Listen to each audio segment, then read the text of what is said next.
Hello. Good morning and welcome back to the new blog. I hope you all are doing good. अभी UPSC का result आया और मैंने इस बार का प्रीलिम्स नहीं दिया था। मैंने डिसाइड पहले से ही किया था मुझे इस बार का प्रीलिम्स नहीं देना है, लेकिन मैं थोड़ा 80 एंड 20 की रेशियो में थी। 80% मैं श्योर थी कि मुझे नहीं देना है, बट 20% मैं सोच रही थी कि मैं दे भी दूँ। और मैं पढ़ भी उसी अकॉर्डिंग रही थी कि अगर मेरा मन बन गया या फिर मैंने डिसाइड कर लिया कि अगर वो 20% जो थॉट है मेरा विन होता है, तो मैं एग्ज़ाम देने ज़रूर जाती। लेकिन फिर मैंने डिसाइड किया मेरे अभी 2 ही अटेम्प्ट बचे हैं, आई शुड नॉट रश, क्योंकि पिछली बार भी मैंने जितने अटेम्प्ट दिया मैंने कंटिन्यूअसली अटेम्प्ट दिया, और जब एक बार आप अटेम्प्ट देने लगते हो तो आपको टाइम नहीं बचता है, नहीं मिलता है, और आपका अटेम्प्ट फटाफट ख़त्म हो जाता है। तो मैंने बिना जाने ही अपने सारे अटेम्प्ट ख़त्म कर दिए, मतलब 4 अटेम्प्ट ख़त्म कर दिए। तो मैंने सोचा कि why not take a pause. मैंने ये पॉज़ लिया एंड जब मैंने प्रीलिम्स का पेपर देखा, प्रीलिम्स के आने के बाद प्रीलिम्स का पेपर हो गया, मैं 12:30 बजे पेपर लेके बैठ गई थी अपनी टेबल चेयर पे सॉल्व करने के लिए। एंड मैंने पूरा पेपर सॉल्व किया एंड मैंने सोचा कि हाँ, ये मैंने बहुत सही डिसीजन लिया। जो पेपर था वो बहुत ही अनकन्वेंशनल पेपर था and I was quite relaxed कि हाँ ठीक है, मैंने सही डिसीजन लिया, मैं प्रीलिम्स देने नहीं गई। रिजल्ट पता था, और मतलब रिजल्ट तो क्या, ऑलमोस्ट पता था कि किसका कैसा एग्ज़ाम हुआ है।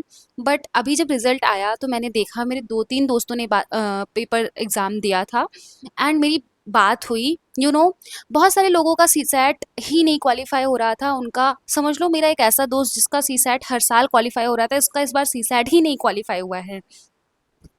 तो अगर आपको इंग्लिश स्पीकिंग सीखनी है या फिर अपनी फ्लुएंसी बेटर करनी है, तो आप स्पार्की आई का यूज़ कर सकते हो। स्पार्की आई बेसिकली एक एआई बडी है जो कि आपकी हेल्प करता है इंग्लिश स्पीकिंग में।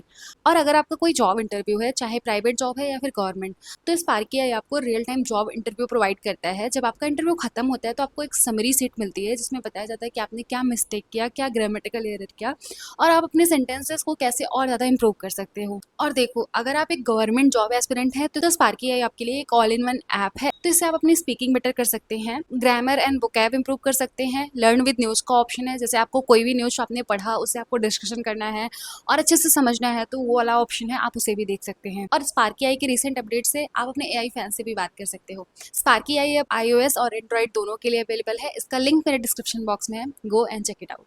इस साल तो सीसैट में भी इंग्लिश बहुत टफ आई थी, मेरी एक दोस्त बता रही थी। अभी तक मैंने सीसैट का पेपर वैसे नहीं देखा है, अभी तक नहीं देखा है, क्योंकि ऐसे मतलब होता है कि पूरा टाइम जो रूटीन रहता है उसी में बीत जाता है और ऐसे पेपर सॉल्व करने का टाइम ही नहीं मिल पाता। तो मेरी एक दोस्त से बात हो रही थी जिसका जीएस में 82 पॉइंट समथिंग बन रहा है और सीसैट में 55 मार्क्स बन रहे हैं, तो उसका सीसैट ही नहीं क्वालिफाई हो रहा है। एंड मैंने कट ऑफ, ऐसे जो कट ऑफ प्रेडिक्शन वाला होता है वो पे भी मैंने देखा कि किसी किसी का 76 पॉइंट समथिंग बन रहा होता है लेकिन उनका एग्ज़ाम नहीं क्वालिफाई हुआ है, और किसी का 83 पॉइंट समथिंग बन रहा है और उसका एग्ज़ाम क्वालिफाई हुआ है। तो कट ऑफ अभी एकदम एग्जैक्ट तो नहीं पता है, बट कट ऑफ लाइक 76 से ऊपर ही है, और 83 के 83 जिसका बन रहा है उसका सिलेक्शन हुआ है, तो वहीं के आसपास होना चाहिए, ऐसा प्रेडिक्शन है। फिर जब कट ऑफ एकदम एग्जैक्टली पता चलेगी तो पता ही चलेगा। बट अभी यूपीएससी इतना हाईली अनप्रेडिक्टेबल हो गया है कि अगर आप प्रीलिम्स नहीं क्वालिफाई करते हो तो आपको मेंस और इंटरव्यू में जाने का कोई सवाल ही नहीं पैदा होता है। अब बात आती है कि आपके पास प्लान बी होना चाहिए या नहीं। यार डेफ़िनेटली होना चाहिए। एंड मुझे नहीं लगता है कि आप पहला 1-2 अटेम्प्ट दे लो और एग्ज़ाम नहीं क्वालिफ़ाई होता है, उसके बाद प्लान बी के सर्च में निकलो, फिर बहुत मिस अप हो जाता है। मुझे लगता है कि आप यूपीएससी में आओ ही तब जब ऑलरेडी आपके पास कुछ चीज़ें सॉर्टेड हो। जैसे कि जब भी आपका मन करे आप यूपीएससी क्विट करके कुछ और चीज़ें कर सको। मुझे लगता है ना कि यूपीएससी का जो एज 21 है ना, लाइक सही एज तो है, लाइक तब तक आपका यूजी पीजी बोथ हो जाता है एंड उसके बाद आप एग्ज़ाम देने के लिए एलिजिबल होते हो। बट मुझे लगता है कि आपको किसी अ, अच्छे एजुकेशन या फिर अच्छी चीज़ों के पास जाना चाहिए, ताकि जब आप यूपीएससी में आओ तो आप किसी जॉब करने के लिए भी एलिजिबल रहो। नहीं तो यूपीएससी इज़ हाईली अनप्रेडिक्टेबल, और अनप्रेडिक्टेबिलिटी के साथ साथ आई ऑल्सो बिलीव कि यूपीएससी एलीट क्लास वालों के लिए, ये जॉब जो है वो एलीट क्लास वालों के लिए बेसिकली है। क्योंकि यार यूपीएससी ना बहुत सारे फैक्टर, यूपीएससी आपको क्वालिफाई करने के लिए बहुत सारे फैक्टर का एक साथ अलाइन होना पड़ता है, तब आप यूपीएससी क्वालिफाई कर सकते हो। स्पेशली अगर मैं लड़कियों की बात करूँ तो लड़कियों के लिए बहुत और ही ज़्यादा मुश्किल हो जाता है, बिकॉज़ आप लड़की हो, आपको एक टाइम के बाद घर वाले पहली बात तो यूपीएससी के प्रेप में आने नहीं देते हैं मोस्ट ऑफ़न, बिकॉज़ ये बहुत टाइम टेकिंग प्रोसेस है और उसके साथ-साथ कोई पॉसिबिलिटी नहीं है कि आप क्वालीफाई करोगे। और जैसे आपका 1 अटेम्प्ट 2 अटेम्प्ट नहीं होता है तो शादी का प्रेशर आने लगता है, बार-बार, बार-बार यही होता है कि अब क कितने दिनों तक और देना है, कुछ और कर लो, कुछ और कर लो। एंड ऑल द टाइम हमारे ऊपर ये खतरा मंडराता ही रहता है। मैंने बहुत बार देखा है ये, मतलब मैं लड़की हूँ, I have gone through same, and मेरे बहुत सारे लोगों से बात होता है तो मुझे यही पता चलता है कि भाई अगर ये अटेम्प्ट नहीं होगा तो घर वाले शादी करा देंगे या फिर ऐसा है वैसा है। ये सब भी मैटर बहुत ज़्यादा करता है। और आपको ना पैसे, आपके पास पैसे अच्छे खासे होने चाहिए। उसके साथ-साथ आपको एक ऐसी फैमिली चाहिए जो कि जब भी आपका आप जब आप एग्ज़ाम में अच्छा नहीं परफ़ॉर्म कर रहे हो या फिर आप सेम चीज़ें पढ़ रहे हो, आप पढ़ नहीं पा रहे हो, तो आप उस फैमिली पे रिलाय कर सको। आपको एकदम बहुत स्ट्रॉन्ग हेडेड और बहुत ज़्यादा सपोर्टिव पेरेंट्स चाहिए और बहुत अच्छा माहौल चाहिए, पैसा चाहिए, और उसके साथ-साथ आप मेहनत भी करो। तब जाके आप कहीं सोच सकते हो कि आपको सफलता मिल सकती है। अगर आप कोई ऐसे हो जिसको बस 1-2 साल का ही टाइम है, उसके बाद आपके पास आपको ये है कि शादी करा दी जाएगी या फिर कुछ ऐसा हो जाएगा, प्लीज़ गो फॉर समथिंग जो कि जल्दी हो जाए और जो कि थोड़ा ईज़ी हो, जिसमें सिलेक्शन के चांसेस ज़्यादा हों। Go for SSC CGL, SSC exam और लाइक बैंकिंग एग्ज़ाम, कुछ ऐसा कर लो। उसके बाद 32 एज लिमिट होती है, उसके बाद यूपीएससी के लिए प्रिप करो। इतने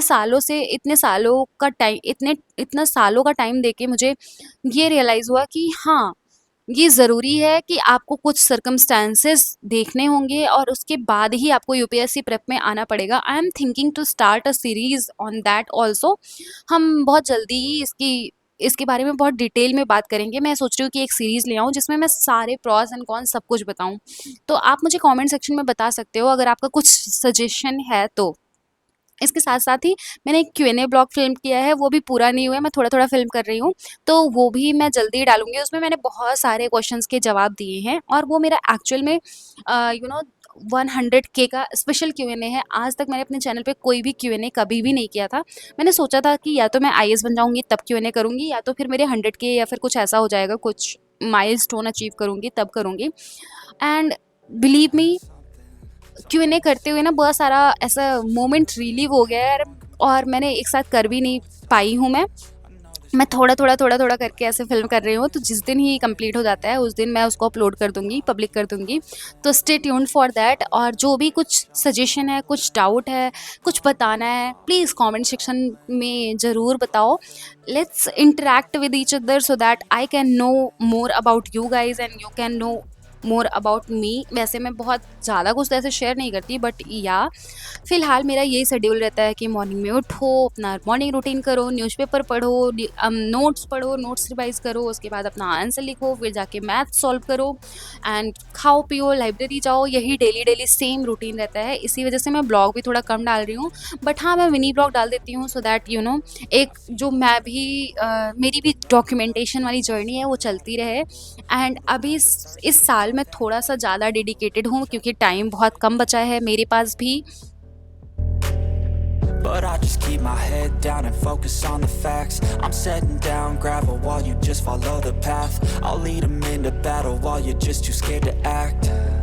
I'll leave the knife right in my back. So तो ऐसे ही चल रहा है मेरा जीवन। Thank you so much for watching. Make sure to like